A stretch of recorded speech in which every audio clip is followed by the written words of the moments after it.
अस्सलामुअलैकुम। मैं हूँ आपका टीचर हसान अयूब। आज के इस लेक्चर के अंदर हम जो टॉपिक स्टार्ट करने लगे हैं वो तो सबसे पहले कि चैप्टर वन, और चैप्टर वन का नाम है मैट्रिसेस एंड डिटर्मिनेंट्स। ठीक है, और ये हमारा लेक्चर नंबर वन होगा। इसके बाद आज के जो लेक्चर में हम टॉपिक स्पेसिफाई क्लियर करेंगे वो है कि व्हाट इज़ मैट्रिक्स।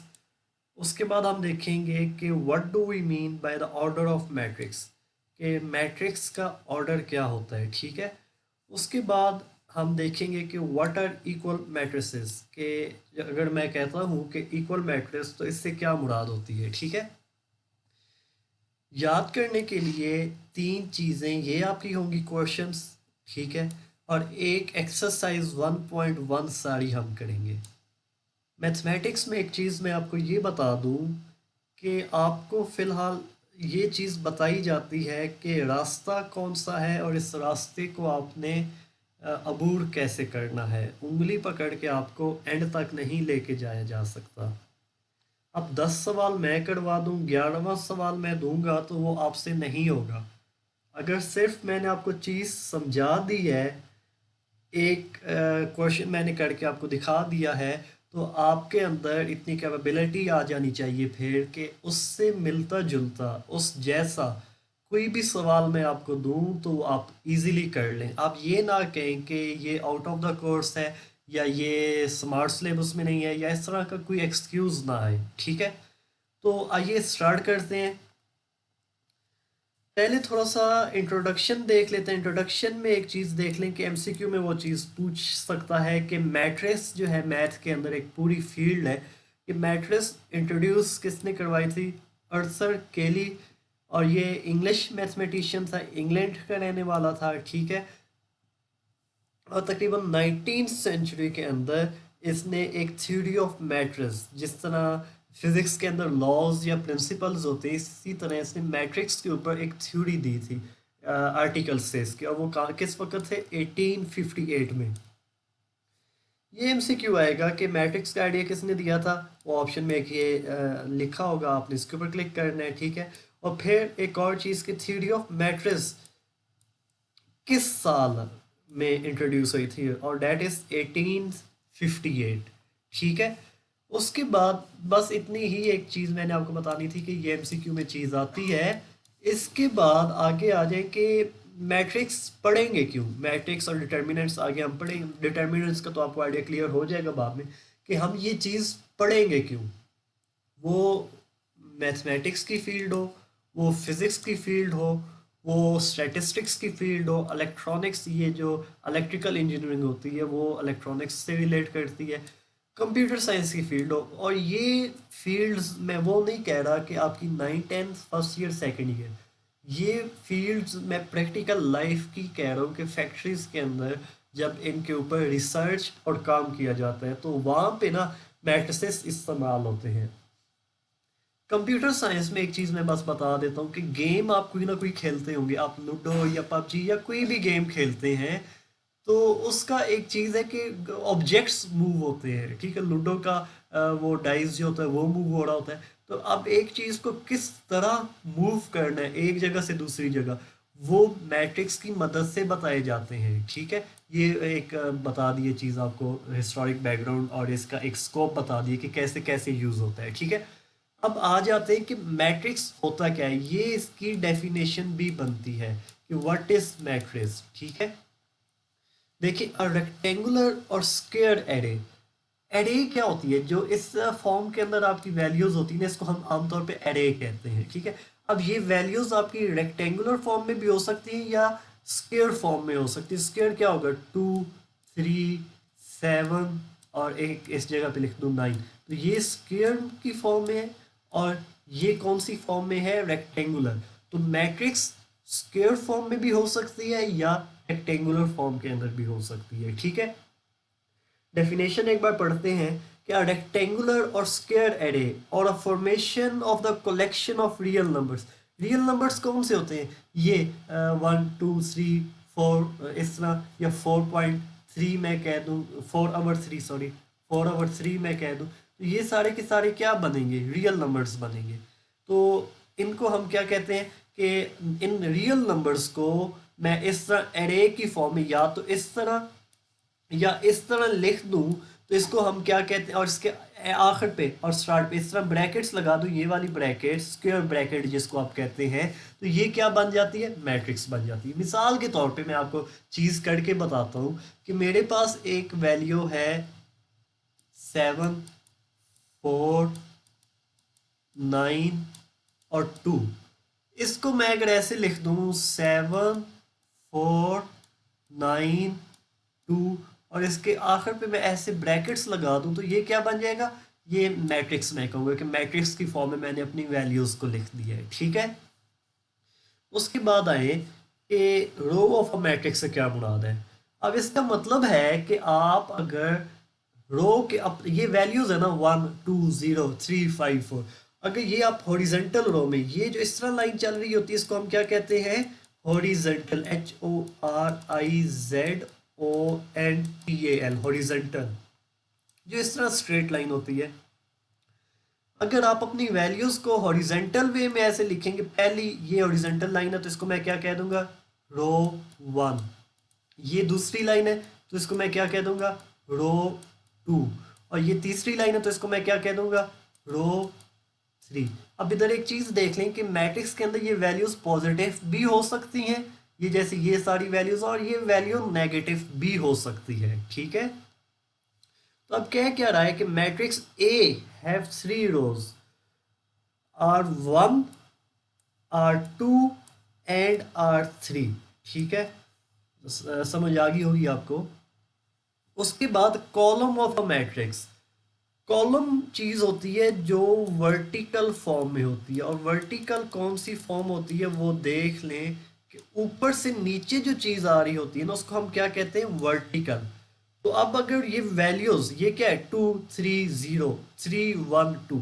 अब अगर ये वैल्यूज मैं ऊपर से नीचे लेके आ रहा हूं तो इसको मैं क्या कहूंगा, कॉलम 1। ये दूसरी लाइन आ रही है तो इसको क्या कहूंगा, कॉलम 2। ऊपर से फिर ये तीसरी लाइन आ रही है तो इसको मैं क्या कहूंगा, कॉलम 3।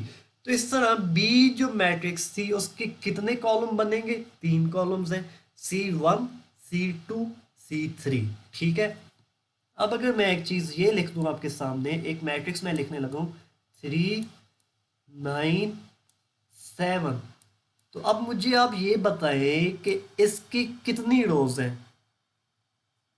इसको मैं फॉर इंस्टेंस कह देता हूँ कि A इक्वल टू मैट्रिक्स 3, 9, 7, तो इसकी रो क्या है, सिर्फ 1 है, ठीक है, क्योंकि ये एक ही लाइन में वैल्यू आ रही है ना। तो इसकी कॉलम कितने बनेंगे, पहला कॉलम, दूसरा कॉलम, तीसरा कॉलम, तो कॉलम कितने बनेंगे, 3 कॉलम्स, ठीक है। ये बात भी आपको समझ आ चुकी होगी, ठीक है। अब अगर मैं कह देता हूँ B इक्वल टू, और सिर्फ एक वैल्यू मैं लिखता हूँ 7, ठीक है, तो इसकी रो भी 1 है और कॉलम भी इसका 1 है, ठीक है। देखें एक ही रो बन रही है ना इस तरह लाइन, और कॉलम भी ऊपर से भी एक ही वैल्यू आ रही है, तो इस वजह से हम क्या कहेंगे कि ये इसकी रो भी 1 है और इसका कॉलम भी 1 है, ठीक है। उसके बाद आगे चीज आती है कि matrix, order of the matrix से क्या मुराद है, ठीक है, वो देखते हैं, अभी आपको समझ आ जाएगी कि the number of rose and columns in a matrix specifies it's order. ये अब देखें ना, इधर मैंने एक चीज लिखी है 3, 7, 4, 8, और इसको मैंने ब्रैकेट्स लगा दी, तो ये क्या बन जाएगा, तो ये मैट्रिक्स बन जाएगी। तो अब क्या क्या रहा है कि ये जो रोज होती हैं और ये जो कॉलम्स होते हैं ये ऑर्डर बताते हैं इसका, ठीक है। आगे क्या कह रहा है, इफ अ मैट्रिक्स एम, मिसाल के तौर पे इसी को मैं क्या कह देता हूँ, एम, ठीक है, हैज एम रोज। एम का मतलब है कोई भी नंबर हो सकता। अब इसकी कितनी है, अब सॉरी, इसके अंदर बताएं मुझे कि कितनी आ रही है, एक रो और दूसरी रो R1, R2, कितनी रोज है, 2। तो कॉलम्स कितने हैं, ये C1 और C2 मल्टीप्लाई 2। अब देखें डेफिनेशन पे वापस आते हैं, if a matrix M has M rows and N columns, तो इधर हमारे कितने बन रहे थे, 2 रोज एंड 2 कॉलम्स, ठीक है। Then m is said to be of order, ये कैपिटल M आएगा क्योंकि ये एरे का, ये मैट्रिक्स का नाम है, ठीक है। तो अब कह क्या रहा है कि हम फिर क्या कहेंगे कि इस पूरी मैट्रिक्स का क्या ऑर्डर बनेगा, 2 × 2। बस आपने एक चीज़ का ख्याल रखना है कि पहले हमेशा रो को तस्वर किया जाता है और बाद में कॉलम को लिखा जाता है, ठीक है। इसके बाद एग्जांपल देख लेते हैं। अब देखें इसके अंदर कितनी रोज हैं, ये पहली रो और ये दूसरी रो, इस वजह से इज ऑफ ऑर्डर 2/3। 3 कैसे, पहला कॉलम दूसरा कॉलम और ये तीसरा कॉलम है, ठीक है। इस वजह से इसका ऑर्डर क्या बनेगा, 2/3, 2 रोज हैं और 3 कॉलम्स हैं इसके, ठीक है। ये बात समझ आ गई आपको। उसके बाद आए एन, एक मैट्रिक्स है, इसके अंदर रोज कितनी है, 1 2 3, तो इस वजह से 3 आ गया। कॉलम्स कितने, 1 2 3, तो कॉलम भी 3 आ गए। तो इस वजह से हम क्या कहेंगे, 3 रोज मल्टीप्लाई 3 कॉलम, इसका ऑर्डर बनेगा, ठीक है। उसके बाद आगे आ जाए कि पी है हमारी अगली मैट्रिक्स, तो इसके अंदर देखें कि कितने रोज हैं, सिर्फ एक रो है, ये जो एक लाइन चल रही है हमारी। तो कॉलम्स कितने, 1 2 3, ये तीसरा कॉलम है, तो इस वजह से हम क्या कहेंगे, 1/3, ये 3 कॉलम। पहली मैंने क्या बताया था कि पहले हमेशा रो को तस्वर करना है और फिर क्या करना है, कॉलम को, रो बाय कॉलम, इस चीज़ का ख्याल रखना है आपने सिर्फ, ठीक है। ऑर्डर मतलब उसके अंदर हमने पहले बताना है कि रोज कितनी है, फिर हमने मल्टीप्लाई करके बताना है कि इसके अंदर कॉलम्स कितने हैं, ठीक है। ये बात समझ आ गई। उसके बाद अगली चीज़ आती है इक्वल मैट्रिक्स, कि अगर एक मैट्रिक्स दूसरे के बराबर हो, तो अभी डेफिनेशन देखते हैं पहले, तो फिर मैं आपको समझाता हूँ ज़्यादा। देखें, let A and B B 2 matrixes, A भी एक मैट्रिक्स है, बी भी एक मैट्रिक्स है। तो क्या क्या रहा है कि then A is said to be equal to B, तो हम क्या कहेंगे कि ए मैट्रिक्स बी के बराबर होगी। और इसको हम लिखते कैसे, ए इक्वल टू, इक्वल का साइन लगा के बी, मतलब ए की मैट्रिक्स बी के बराबर है, ये जैसे इधर डेफिनेशन में मैंने लिखा हुआ है, ठीक है। इफ एंड ओनली इफ, ये इक्वल कब होंगी, जब ये दो कंडीशंस फुलफिल होंगी। पहली कंडीशन क्या है, ऑर्डर ए का और बी का सेम होना चाहिए। मिसाल के तौर पे अगर ए मैट्रिक्स में 2 रोज हैं और 3 कॉलम्स हैं, तो बी वाली अरे के अंदर भी 2 रोज और 3 कॉलम होने चाहिए, ठीक है, पहली चीज। दूसरी चीज, their corresponding entries must be equal. Corresponding का क्या मतलब है, देखिए मैं बताता हूँ। 3 2 1 4, ये मैंने एक एरे लिखी है, ठीक है। इसको 2 मैं थोड़ा क्लियर कर देता हूँ। अब कोरस्पॉन्डिंग का मतलब है कि अब देखें, ये इस एरे की पहली पोजीशन ये बन रही है ना, तो कोरस्पॉन्डिंग मैं क्या कहूँगा, इस जगह, इसी जगह पे 3 होना चाहिए।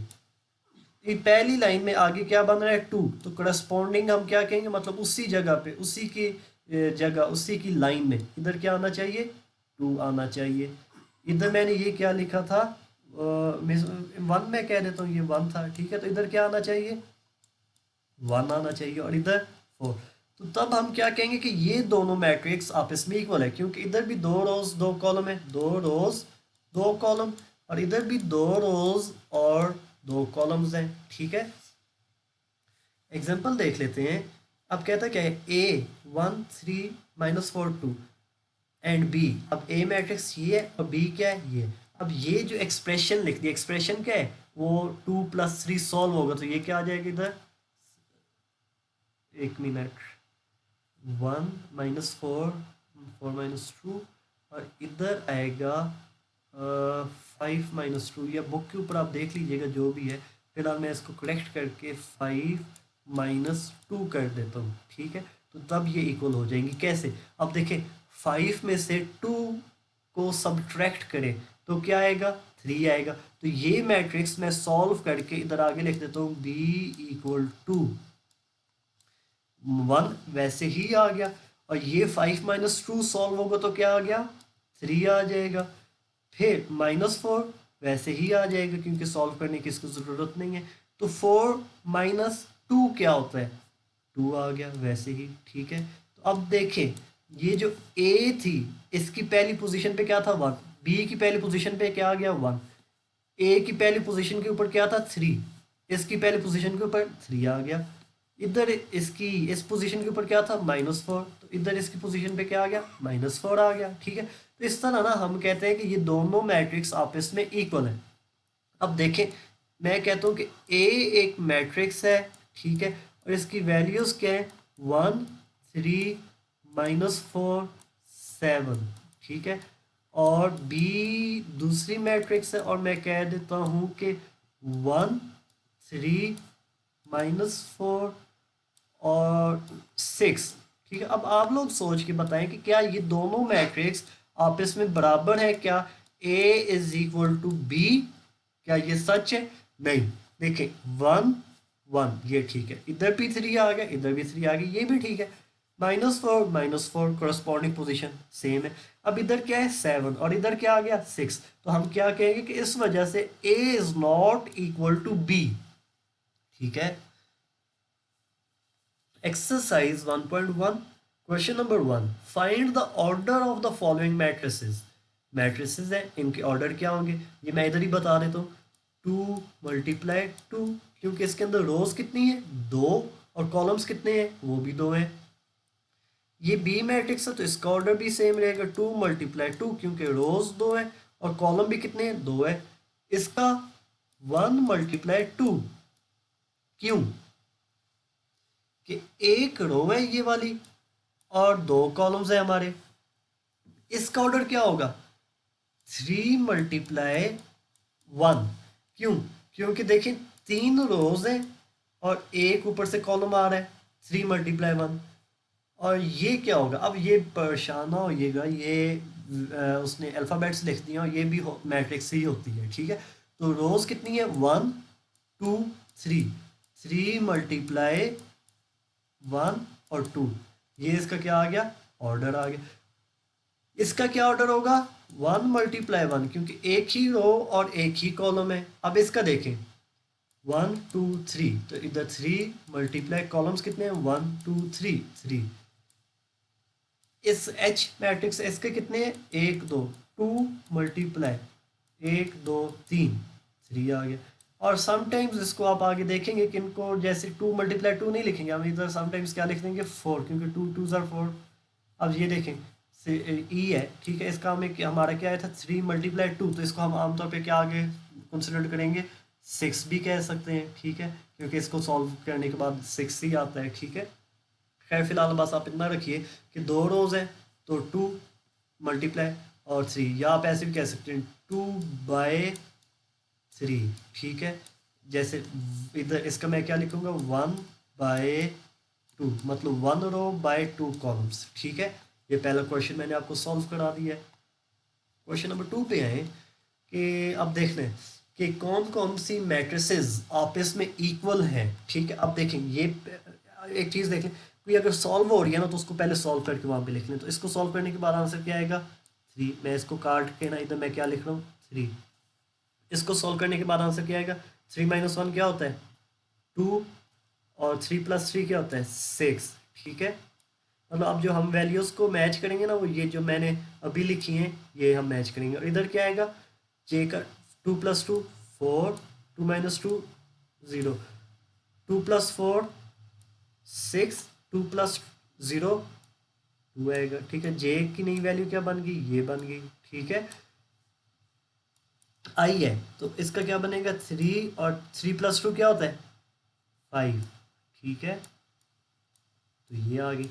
अब देखें ए किसके बराबर है ए इज इक्वल टू ए किसके बराबर आ रहा है किसी में 3 एक ही मतलब जिसका एक ही कॉलम और एक ही रो हो तो वो ये बन रही है ना हमारे पास। तो हम क्या कहेंगे ए इज इक्वल टू सी क्योंकि एलिमेंट भी 3 है और ऑर्डर भी सेम है। फिर अब देखें कि बी किसके बराबर है, ठीक है, ये एक थी हमारी। अब बी किसके बराबर है देखें 3 5 कहाँ पे आ रहा है इधर नहीं आ रहा, इस जगह पे भी नहीं आ रहा, इधर भी नहीं है, इधर भी नहीं है, ये आ रहा है ना आई। तो मैं क्या कहूँगा बी किसके बराबर है आई के बराबर है, ठीक है। ये हमारा दूसरा हो गया। अब सी का हम देख चुके हैं, ठीक है, कि वो ए के बराबर है और किसी के बराबर नहीं होगा, ठीक है। डी का देखें जी, डी किसी के बराबर है, 5 और 3 किसी जगह पे आ रहा है, मतलब पहली रो में पहले कॉलम में 5 और दूसरे में 3 हो, तो हम क्या कहेंगे कि डी किसी के बराबर नहीं है, वो वैसे ही रखेंगे क्योंकि इसने क्या कहा है, सिर्फ इक्वल वालों का पूछा है, ठीक है। इस तरह ई का देखें 4062, तो ये एक तो इसको आपको करस्पॉन्डिंग में ही ये नीचे मिल रहा होगा, तो हम क्या कहेंगे ई बराबर इक्वल है एच के, और एच फिर किसके बराबर आ रहा है, जे के, ठीक है। तो इधर मैं क्या कह सकता हूँ, जे, क्योंकि ये तीनों आप इसमें इक्वल हो जाएंगे ना, ठीक है। तो और ये देखें एफ और जी आप इसमें इक्वल आ रहे हैं, ठीक है। तो इधर मैं क्या लिख दूंगा, एफ इक्वल टू जी, ठीक है। तो ये इस तरह आपने लिखने हैं इनके, ठीक है, कोई इतना डिफिकल्ट काम नहीं है। उसके बाद ये आखिरी चीज़ है, तो अब इसका थोड़ा अलजेब्रा यूज़ होगा, जैसे आप पहले यूज़ करते आ रहे हैं, मैथ्स का कोई इतना ट्रिकी क्वेश्चन नहीं है। अब देखें आपने सिंपली क्या करना है, ए प्लस सी के बराबर क्या है, इक्वल टू 0। फिर आगे आपने क्या करना है, ए प्लस 2b, इधर क्या आ रहा है, -7। -7 कैसे आए, इसकी पोजीशन पे इधर क्या लिखा हुआ है, -7 है ना। इसी तरह c-1 है, तो इसके बराबर क्या है, 3। तो इसी तरह 4d है, ठीक है, -6, तो ये किसके बराबर है, 2d। अब देखें इधर से हम ना ए की वैल्यू निकाल सकते हैं ना सी की, अगर सी को इधर लेके आएंगे तो ए की ना वैल्यू होगी ना सी की, तो इस वजह से इधर भी वही इशू है, 2b को इधर लाके मैं माइनस कर दूं तो तब भी किसी वेरिएबल की वैल्यू नहीं आएगी। तो आप देखें इधर ये है ना c-1, तो इसको मैं लेके चलता हूँ, इस मतलब स्टार्टिंग हमारा इधर से होगा, c को इधर ही रहने दूँ, इधर मैं क्या कर दूँ, -1 को इधर ले आऊँ, तो क्या हो जाएगा 3 + 1, तो c की वैल्यू क्या हो जाएगी, 4 हो जाएगी, ठीक है। तो इसके बाद देखें इस पे आ जाए, ठीक है, तो इधर मैं क्या कह दूंगा, ए प्लस सी की वैल्यू क्या आई है, 4 आई है ना, तो इक्वल टू 0, ठीक है। तो आगे मैं इसको क्या करूंगा, ए को इधर ही रहने दूं, 4 को इस साइड पे ले आऊं, +4 है तो इधर आके क्या हो जाएगा, -4 हो जाएगा। दो वैल्यूज आ गई हैं, एक ए की और एक सी की, ठीक है। अब ये चीज़ है ना, इसके अंदर मैं ए की वैल्यू रखूंगा, ए की वैल्यू क्या आई है, -4, +2b वैसे ही आ जाएगा, ठीक है, इक्वल टू -7, ठीक है। देखें आगे इसको क्या करना है, +2b इधर ही रहने दें, ठीक है, -7 है, ठीक है, और -4 इधर आके क्या हो जाएगा, +4 हो जाएगा। तो इसको सॉल्व करने के बाद आंसर क्या आएगा, 2b इक्वल टू -7 + 4, तो ये -3 हो जाएगा, ठीक है। तो b को इधर ही रहने दें, तो 2 को उधर जाके क्या करेंगे, कॉमन मैथमेटिक्स हो रही है, मल्टीप्लाई हो रहा है ना इधर, 2 × b, तो इधर मैं क्या करूँगा, b को इधर ही रहने दिया, तो इधर क्या हो जाएगा 3 2, ठीक है। b की वैल्यू भी मेरे पास आ गई है, ठीक है। तो आखिरी मेरे पास चीज़ क्या थी, ये चीज़ है ना, ठीक है। अब इसमें देखें कि इधर से मैंने क्या करना है कि 4d-6 है, ठीक है। तो मैं इसको क्या करता हूँ, -6 को इधर ले आता हूँ, देखिए 4d है, ठीक है, और -2 को मैं इस साइड पे ले आऊँगा, -2 इधर प्लस है तो इधर आके क्या हो जाएगा, -2, और -6 इधर आके क्या हो जाएगा, +6, ठीक है, इधर d भी आएगा, सॉरी, ठीक है। अब इधर से देखें कॉमन क्या आ रहा है हमारा, सही है। अब या कॉमन ना भी लें तो वैसे आप क्या आंसर आ रहा है, 4d - 2d आ रहा है ना, तो इसका आंसर मैं क्या लिख दूंगा, 2d इक्वल टू 6, ठीक है। d को इधर ही रहने दें, d को इधर ही रहने दें, तो इधर मैं क्या करूँगा, d इक्वल टू 6/3, ठीक है। तो इसका क्या होगा, डिवाइड होगा, तो ये क्या आ गया, 2 आ गया, ठीक है। तो इसको अब आप इधर वैल्यूज़ को देख लें कि ये वाली जो a प्लस सी है, a प्लस सी में क्या था हमारा, ये अब आप इसमें a प्लस सी की वैल्यू देखें ना, a -4 है और c की क्या है 4 है, ठीक है। तो इधर क्या होगा, -4 + 4, तो ये किसके बराबर आ गया, 0 के। तो इस वजह से ये वाली वैल्यूज़ क्या आ गई, 0 0 बराबर आ गया। इसी तरह आप इसको सॉल्व करके देख लें, a प्लस, अब ये असल में ना मैं चेक कर रहा हूँ 2b, ये -7 के बराबर है या नहीं, ठीक है। तो अब इसमें एक चीज़ देखें कि a + 2b है, a की वैल्यू हमारे पास क्या आई थी, -4, ये लिखी हुई है, ठीक है, +2, और b की वैल्यू हमारे पास क्या आई थी, -3/2, ठीक है, और = -7, ठीक है। अब देखें मैथमेटिक्स का काम हो रहा है, 2 2 के साथ कट गया, ठीक है, और ये देखें माइनस, अब ये तो उधर से हो गया ना, मल्टीप्लाई नहीं हो रहा है, ये इधर से इसके साथ कट गया है, ठीक है। अब क्या कह रहा है, -3 -4 क्या हो जाएगा, -7 = -7। तो इस वजह से हम क्या कह रहे हैं कि ये वाली भी वैल्यू सेटिस्फाई हो गई है।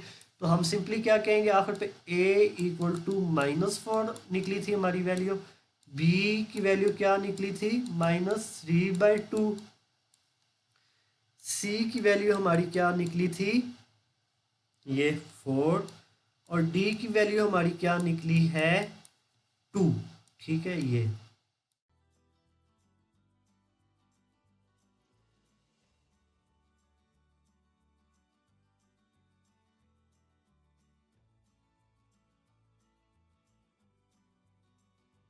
उम्मीद है कि ये जो सारी चीज़ें हमने रिव्यू की हैं वो आपको समझ आ चुकी होगी, मैट्रिक्स क्या होता है। मैट्रिक्स के बाद बाकी जो चीज़ें हमने देखी हैं कि order of the matrix, equal matrix कब होगी, और एक एक्सरसाइज पूरी हमने सॉल्व की है। तो कोई भी आपका क्वेश्चन हो, कोई फीडबैक हो, तो कमेंट सेक्शन के अंदर लाजमी बता दीजिएगा। आज का ये लेक्चर या टॉपिक थोड़ा हमारा लेंथी हो गया, तो आगे इंशाल्लाह कोशिश होगी कि टॉपिक्स को थोड़ा कंसाइज या छोटा ही रखा जाए, ठीक है। तो अगले लेक्चर तक के लिए अल्लाह हाफिज़, अपना ख्याल रखिएगा।